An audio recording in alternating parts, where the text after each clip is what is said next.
Um, It's a time of celebration.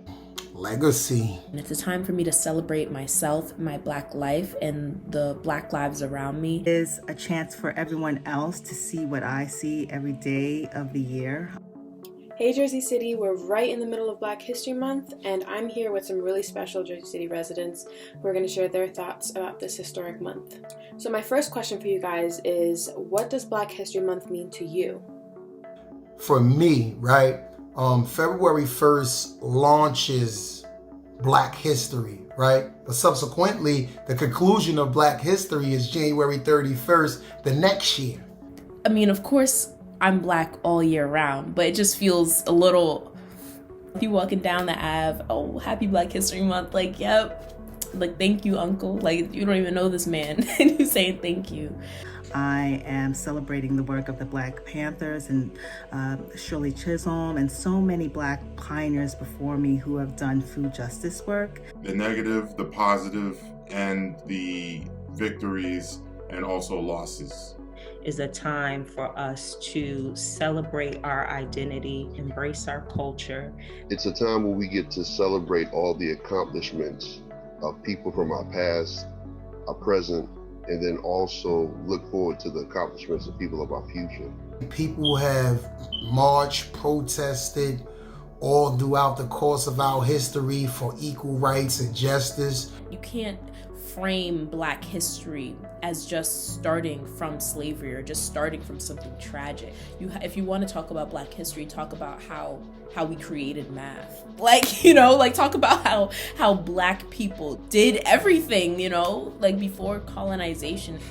That's a good point. After 2020's amplified civil unrest, how do you guys think Black History Month is going to be received this year? If there was ever a year where a nation, we as a people, or even a community, should pay more attention, it ought to be this year. This is nothing new for me. I think this is new for a lot of white people and people who have been allowed to kind of participate from the sidelines. I mean, of course, there's going to be some real people who are genuine in their like care for Black lives or their care for Black History Month. You're seeing them get active in this space, in this justice space, and talking to their white peers and their white family members, and they're educating themselves without expecting to look to Black people to educate them. I think those of us who were conscious from the beginning will continue to be, and those who were naysayers will continue to be naysayers, and those in the gray will subsequently either move to the left of that or the right of that. I'm hoping that a lot of the people who took the time to become more aware last year during those times of George Floyd protests really keep that same energy this month during Black History Month and be a part of the solution on those things. It will be viewed more as a celebration of the future. Especially with what we've come through with these last 4 years that have divided us down racial lines. It is such a wonderful thing to still see after all of that we were able to elect the first Black African-American senator from Georgia, as well as the first African-American female as Vice President of the United States. So what are you hoping Jersey City and the rest of the country will take away from Black History Month? Specifically for Jersey City, for us to remember our local Black history makers. We need to remember people like Glenn Cunningham, Kabili Tayari, Francis Thompson. Not everyone has to be excellently Black, right? So what I mean by that is that like we're always talking about Black excellence and, you know, Black girl magic and all these different terms to try and uplift Black people, but not everyone has to be excellent. What if someone doesn't want to be the first Black president, the first Black vice president, the person to create the cure for cancer? You know, like what if someone just wants to be a regular person who just lives their life, and that should be okay. Always teach your kids their history.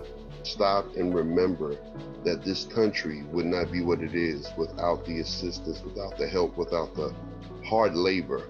Without that free labor, America would not be as rich as it is. Recognize that it's not in vain. I am the first Black person elected in Ward A to hold the Ward A council seat, the first minority period. And if it wasn't for those who have gone before me, those things might not be happening today. At this point, we can celebrate a future that may look brighter than the past has, and to look towards making more of a unified city, unified state, and unified country. You know, we live in the most diverse city in the entire country. One can make the argument that we live in the most diverse city in the entire world.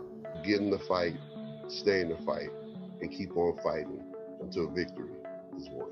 Well, I want to thank all of you guys for having this conversation today. Jersey City is really lucky to have all of you. Happy Black History Month. Bye.